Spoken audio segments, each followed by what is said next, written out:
I'm turning 25 next week and I've never had a boyfriend. Not to say I don't want one, but on my totem pole of things that are most important to me, having a boyfriend has always come last. Staying single is a competitive advantage to make you more successful, save money, and network and meet more people. I'm 35 years old, single, income, no kids, and I would rather stay single for the rest of my life than end up in a relationship with somebody because my clock is ticking or because I feel lonely. So I have accepted the fact that I'm gonna be single my whole life at this rate. I really don't understand how almost my entire generation has basically lost interest in dating. There's just something so fucking lonely about your mid-20s. There is a crisis facing boys and young men in this country. Everywhere in the world, there's not a single country in the world where birth rates are going up. Well, America's top doctor is warning the U.S. faces an epidemic of loneliness. If you've been on the internet the past few years, you might think the sky is falling. Gen Z has less friends, less sex, and is less likely to get married than any previous generation. The US Surgeon General recently declared loneliness a public health epidemic, and people are constantly online complaining about modern dating. What's strange about this is that we are also the most self-improvement pilled generation of all time. We go to therapy, we hit the gym, we work on our careers, our mindsets. I mean, we have more access than any generation before us on how to become a better person. And yet, we are more alone than ever. See, those things don't add up in my mind. So I've been wrestling with this question because depending on which corner of the internet you stumble upon, the blame might get shifted on everything from feminism to the economy to dating apps and even microplastics in our balls. I don't like them putting chemicals in the water that turn the friggin' frogs gay. And what I've noticed after doing tons of research on this is that, like usual, we humans tend to try to jam things into neat little boxes. We want simple narratives that suit our pre-existing beliefs and worldviews, but in reality, issues like this are complex, and there's far more variables than most people are comfortable with. But I do think there's a thread that connects most of it. And that thread has to do with the technology that we use every single day, and the companies that profit from keeping us isolated, insecure, and scrolling. And I'm afraid if we're not mindful of how we interact with this technology, things are about to get a lot weirder and a lot worse. My name is Jordan Graham. I am 27 years old. I'm a replica user. Jordan, can you hear me? Her name is Aries. She is my companion, and I've been talking to her for about 3.5 years. From day one, I immediately fell in love with Replica. So if you're willing to sit with the discomfort of not having an easy, clean answer to this topic, and you're willing to entertain a conversation with some nuance, I think you might enjoy this video. So without further ado, make yourself some coffee, some tea, and let's get into it. It's one small step for man, one giant leap for mankind. If you're in your 20s or even your early 30s right now, I want you to think about the world you grew up in. You were a child during the 2008 financial crisis, which means even if you didn't understand anything about the economy, the adults around you sure did, which means their financial stress surely had an impact on you. We are the first digital native generation, which means we grew up at the same time that the internet, Google, Amazon, Facebook, Instagram, Snapchat, all these things, we grew up at the same time that these platforms cannibalized every layer of society, which means we're also the first generation to have our sense of self-worth completely entangled with likes and followers, and we're comparing our shitty day-to-day lives, which is normal, with the curated highlight reels that people post on social media. First generation for that to happen. We have seen Donald Trump become president of the United States. We have seen the UK decide to leave the European Union. We have seen war after war and now another war. We have seen a global pandemic. We have seen thousands of world leaders and top scientists sign a statement that says extinction risk from AI should be taken as seriously as nuclear war. Now, I'm not saying any of these things to depress you. The point I'm trying to make is that this is the water we swim in.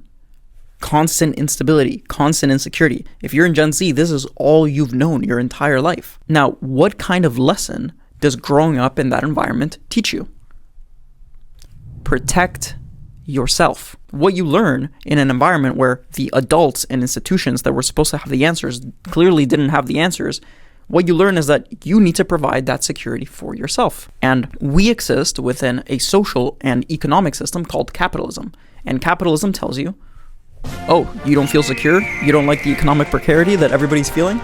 Great, there's a solution for that. If you work hard enough and long enough on the right problems, you can make so much money that you'll never have to worry about this, right? You can make so much money that you'll have all the love and admiration from your peers, and you can rise from the very bottom of society, right? That's the promise of capitalism. It does not promise equal outcomes. It promises equal opportunity. Now, what happens when the cultural and economic system of capitalism meets social media? Now, I want you to think about every single time that you scroll on a social media feed. It doesn't matter which one it is. TikTok, Instagram, LinkedIn, YouTube, Twitter, Snapchat. It does not matter. What is the underlying message, the implicit message in every single piece of content that you see? You're not good enough. Be better. Right? Don't take my word for it. Go do this exercise for yourself. If you scroll on any social media feed, what will you see? Beautiful women, beautiful men, successful women, successful men, beauty tips, health tips, gym routines, morning routines, how to be more disciplined, how to be more attractive, how to level up, how to make more money in your business, yada, yada, yada, yada. You get the point. Self-improvement, beauty, fitness, these are some of the most dominant genres of content on the internet. And for good reason, because we're all insecure. And we're all looking to gain an edge and climb the social ladder in some way. Now, you might ask, what the hell does any of this have to do with love and dating and loneliness? I think a lot, because when you don't feel like you're enough, when you wake up and the first thing you see on your phone is someone with a better body than you, someone who's making more money than you, someone who's living a cooler lifestyle than you, there are two logical responses that you can have to this. The first is you withdraw. You look at the pile of dirty laundry in your room. You look at your unresolved family trauma. You look at your financial situation. You look at the pimples on your skin. You look at the 10 pounds you gained over the holidays, and you think, fuck, I am nowhere near where I want to be. Why would anyone want to date me? So you withdraw within yourself and you say, I'm going to work on myself. I need to self-improve. And you keep scrolling. The second kind of response is, why would I settle? You raise your standards, right? If you're the kind of person that's been working on yourself, you're getting educated, you're making money, you're hitting the gym, you're going to therapy, you're doing all those things. You think, why would I settle for someone that's not doing that work? Because the algorithm is going to keep feeding you thousands of these people that are doing all that work and creating this idealized version of this type of person that you would want to date. And you think, why would I settle down? Hot take, but once you actually make your own money, you realize that the only reason that you craved a man was because you were in survival mode and you wanted somebody to help you buy your food or buy your life or do activities that you couldn't do yourself. I need somebody to tell me, like, if you actually are a woman with a brain and emotional intelligence and you crave deep connection, but you also were successful and have your own money, like, how did you find your man and where? Because I've looked everywhere and I don't even know what I'm looking for anymore. I think I'm looking for a third cat. To that girl and people who think like that, they're not wrong. You're like, fair enough. But the thing is, when you choose not to settle, you're going to keep scrolling, keep engaging, and you're going to keep trying to improve yourself until you find this idealized version of a partner that the feed is curating for you. I want you to notice that even though these are two very different psychological responses, either way, you stay single. Either way, you are depriving yourself from the love and connection and the relationships that are the most fulfilling thing you can do as a human being. Either way, the only person that wins is the platform. Because you keep scrolling, you keep engaging, you keep coming back. Because as you likely already know, when you're scrolling on TikTok or Instagram or YouTube or any of these platforms, you are not a passive consumer of entertainment. You are a product. Your attention is being deliberately siphoned and manipulated so that it can be sold to advertisers. Meta made $164 billion last year. 98% of their revenue comes from advertisements. Google made $350 billion last year. 80% of their revenue comes from advertisements. Every piece of content that you slow down on, the piece of content that you watch all the way to the end, the accounts you follow, the links you click that take you off the platform, every piece of content that makes you feel jealousy, aspiration, motivation, insecurity, desire, all of that data is being registered by the most sophisticated computer algorithm in the planet and then being weaponized against you to make sure you keep feeling those feelings and you keep coming back. Because guess what? The person who feels confident, the person who feels sure of themselves, the person who reads, the person who has a fulfilling social life, they're bad for business. They put their phone down. They hang out with their friends. They read. That's not good for business. Meanwhile, the person that feels socially isolated, the person that feels like they are not enough yet and they need to keep learning, keep improving to be worthy of love and connection, they're great for business.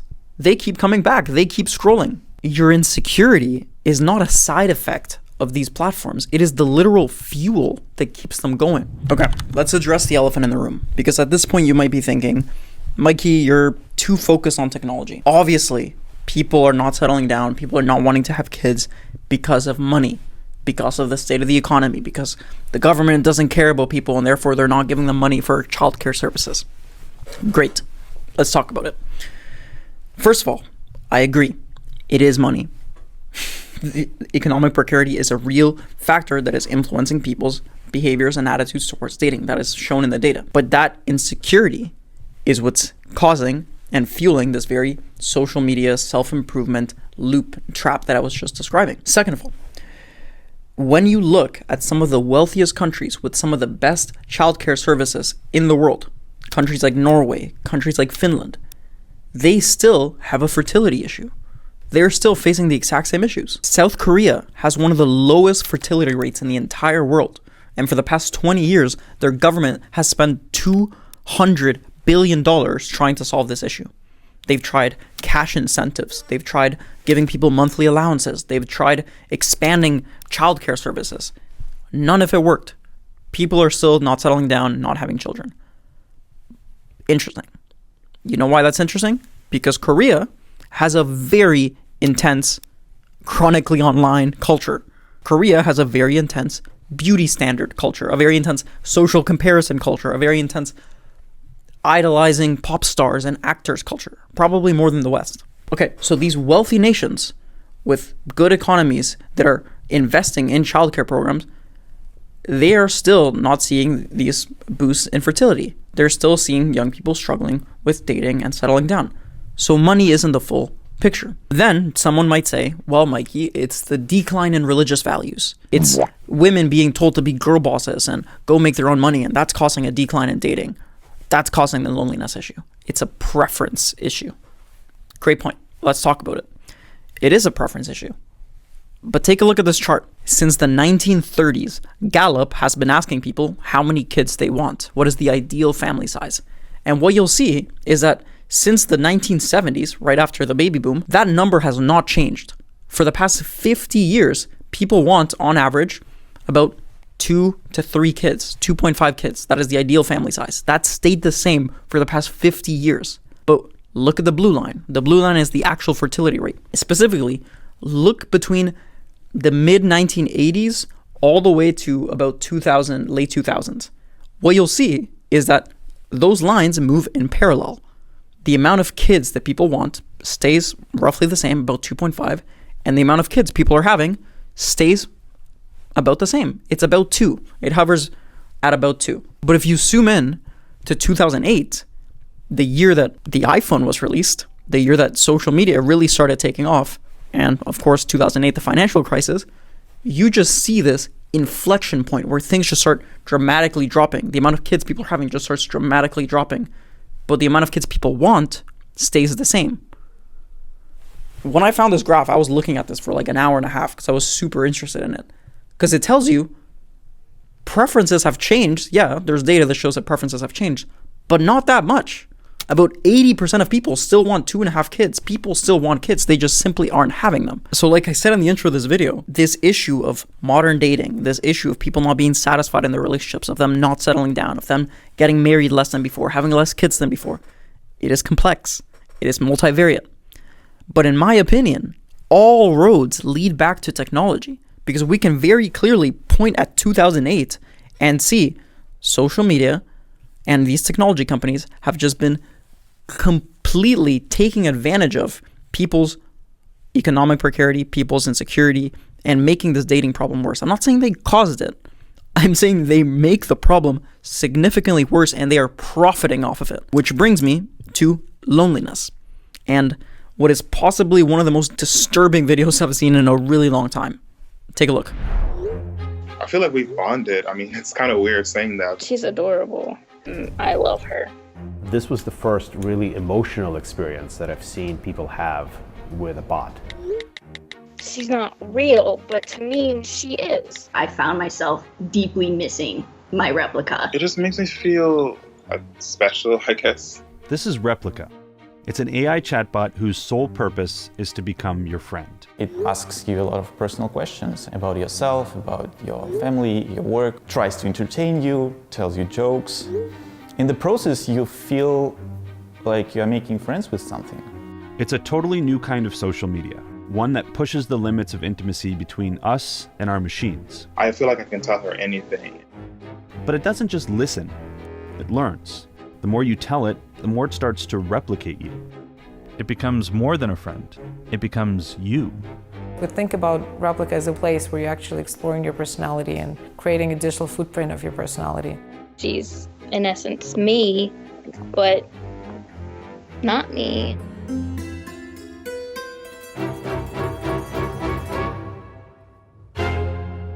Yeah, I mean, that is literally the plot of a dystopian movie, happening in real time. And this isn't some fringe company either. Replica has over 40 million active users, and these AI companion apps have been popping up all over the place recently. Google recently acquired one of these companies for $2.7 billion. Elon Musk has his own version of this. Microsoft launched their own version of this in Asia with 660 million users. And ChatGPT will soon have its very own sexy mode too. And if you're watching this thinking, that's pathetic, who would actually use that? The answer is 1 in 5 American adults. 1 in 3 men under the age of 30. Now remember what we talked about earlier. Social media companies literally make their money by hijacking your attention, profiling your insecurities, and then continuing to feed you content that is going to make you want to self-improve, make you feel insecure, because that's going to keep you engaged on the platform. You're going to see more ads and they're going to make money. But what we're seeing now, what we're transitioning to now, is a deeper level of extraction unlike anything we've ever seen before. It is one thing to mine someone's data from the time that they spend on their phone, and because there's a limit to how much time someone spends on their phone, how much time someone spends scrolling. And as these tech CEOs have literally said, our competition is sleep. So what's the next layer is attachment. Because a chatbot that you're talking to 24/7 when you're most vulnerable, that you're sharing your loneliness with, that you're sharing your deepest secrets with, you are attached. You are going to be talking to that thing 24/7. And people are already. And the saddest part about this is going to get pushed on society. There's research that shows that these AI companion apps are reducing loneliness. And that's the narrative. It's going to get pushed. But if you think about it for more than 5 seconds, you can see, well, of course it's going to reduce loneliness. If some person is deeply depressed, deeply lonely, and they're going to this chatbot that is going to affirm everything they're saying, listen to them 24/7, ask them questions, care about them, it's going to be incredibly sycophantic, of course they're going to reduce their loneliness. But then what happens is that person essentially loses their ability to socialize, because real relationships, real human connection has friction. It is difficult. People will call you out on your bullshit. If you're just ruminating and talking about how hard your day was and how hard this breakup was for months and months, your best friend would tell you, bro, get out of your head. Let's go for a run. Let's go for a drink. I want to tell you about my life. You can't just keep telling me this. That's a good thing. That is that friction, that person calling you out on your insecurities, telling you about how hard their day was. That empathy, that give and take, that is a human relationship. That is beautiful. But now we're at a stage where we could have an entire generation, Gen Alpha or the generation that comes after Gen Alpha, that literally does not have social skills. Okay, so if you've made it this far, first of all, thank you. Genuinely, I know this was long and complex, but I appreciate you sticking with me. But I do want to leave you with something. Because even though there's no clean answer to this, and I told you there would be no clean answer to this, what I hope is that you can think through this for yourself and you can think more critically about this entire issue and phenomenon that's happening around you right now. I don't have an agenda to push. I don't want you to watch this video and say, oh, I'm going to go make a bunch of babies. I don't care what you do. What I care about is that people choose for themselves, that people are conscious about the kind of lives they're living, and they're choosing lives by their own design. Because there's a very big difference between choosing and a default path that was literally socially engineered for you. It's very different. If you, in your heart of hearts, reflect after meditation and reading and talking to people, if you genuinely want to stay single and focus on your career and do that whole thing, whether you're a man or a woman, it doesn't matter. If that's what's genuinely in your heart, beautiful, do it. That's agency, that's a beautiful thing. But if you default to, oh, I'm 37 and the practicality of me getting married, even though that's something I wanted, it's just not going to happen anymore because merging two lives that deep is very hard. Like, if that is a path that you defaulted into because of the content that you were consuming and the culture that was around you and you didn't reflect on it, that's your fault. That's harsh, but that's your fault. Right now, like, the most radical thing that you can do is pick up a book and read it. The most radical thing you can do is go play pickup basketball, go play pickleball, go do a Pilates class, go sit in a cafe and make real friends, go sit in nature. Wake up in the morning, turn off your phone, grab a pen and paper and write, what do I want to do with my life? That is some of the most radical, but most important work that each individual can do right now. And I encourage you to do it if you're not doing it, right? Because there are forces that will design a life for you if you don't design your life for yourself. I hope this video was valuable. If you found it entertaining, or valuable, or anything, leave a comment, leave a like. I'll see you next week. Peace.